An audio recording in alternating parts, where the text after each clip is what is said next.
பேசுறது தான் எனக்கு ரொம்ப லேக்கிங்கா இருந்தது மாதிரி இருந்தது. ஒருத்தங்க கிட்ட ஒரு தேர்ட் பர்சன் கிட்ட போய் பேசுறது வந்து எனக்கு ரொம்ப கஷ்டமான ஒரு விஷயம். ஏன்னா ஆம், கோயம்புத்தூர்ல அப்பா அம்மா வந்து நாவல்டிஸ் கடை வச்சிருக்காங்க.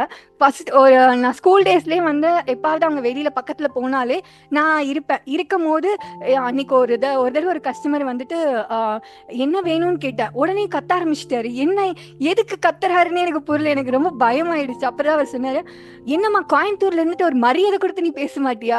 நான் என்ன வேணும்னு கேட்டேன். என்னங்க வேணும் அப்படின்னு நான் கேட்கலையா. அப்பதான் எனக்கு ஐயோ, அதுல இருந்தே பேசுறதுக்கு ஒரு தயக்கமா இருக்கும். அதனால கோயம்புத்தூர்ல இறங்கணும்னே டிஃபால்ட்டா என்னோடது வந்து கோயம்புத்தூர் ஸ்லாங்கா மாறிடும். அதே மாதிரி நான் மதுரை எங்க ஊர் பக்கம் போனேன்னா அந்த ஊர் பக்கம் பேசும்போது அந்த சைடு அப்படியே போயிடும். ஸோ என்னோட சப்கான்ஷியஸ் மைண்டுக்கு நம்ம பேசுற லாங்குவேஜ்ல இருந்து அவங்க கிட்ட வந்து நான் அது அப்படியே மாறிடும்.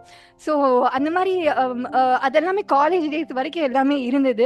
பட் அதை வந்து திருப்பி மேரேஜ் அப்புறம் நிறைய ரெஸ்பான்சிபிலிட்டிஸ் அது இதுன்னு பேசணும், மற்றவங்களோட பேசுறத கவனிக்கணும். அந்த மாதிரி எல்லாம் நான் என்னோட பேச்சை கம்மி பண்ணிக்கிட்டேன்.